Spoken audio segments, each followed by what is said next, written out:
Hello mga kainday, another day, another vlog of cooking ulam serye. So mga kainday, magluluto lang tayo ng milkfish bangus. I-arrange lang muna natin dito. Papaksiw natin yan. Para may maiba naman tayo panlasa. Charot!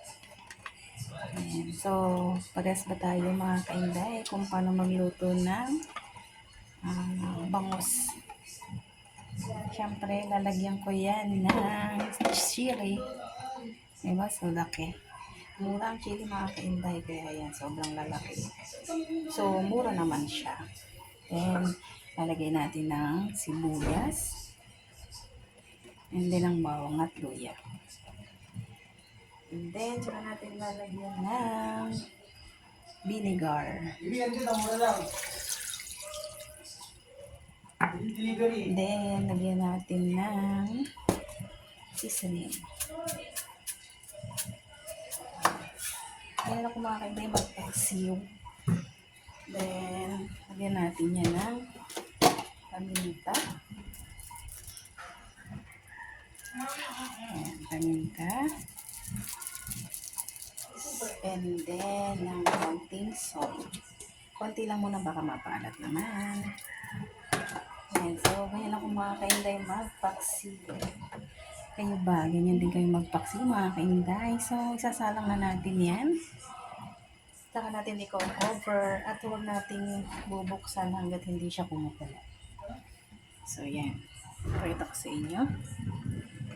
Yan. Lagyan natin ng cover.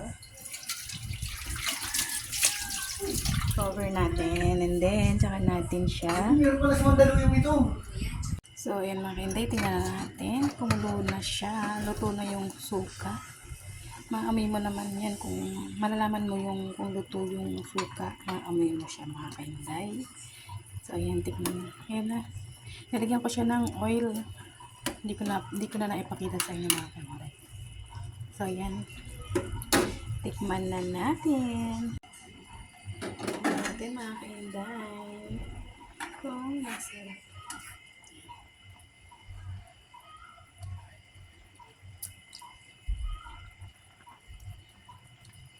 So, ganyan.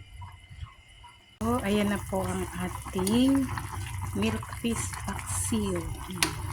Siyempre, lagyan natin ng sili para may pampagana.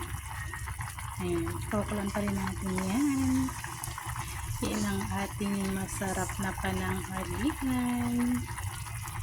Thank you for watching. Please follow, like, and share. Love, love, love.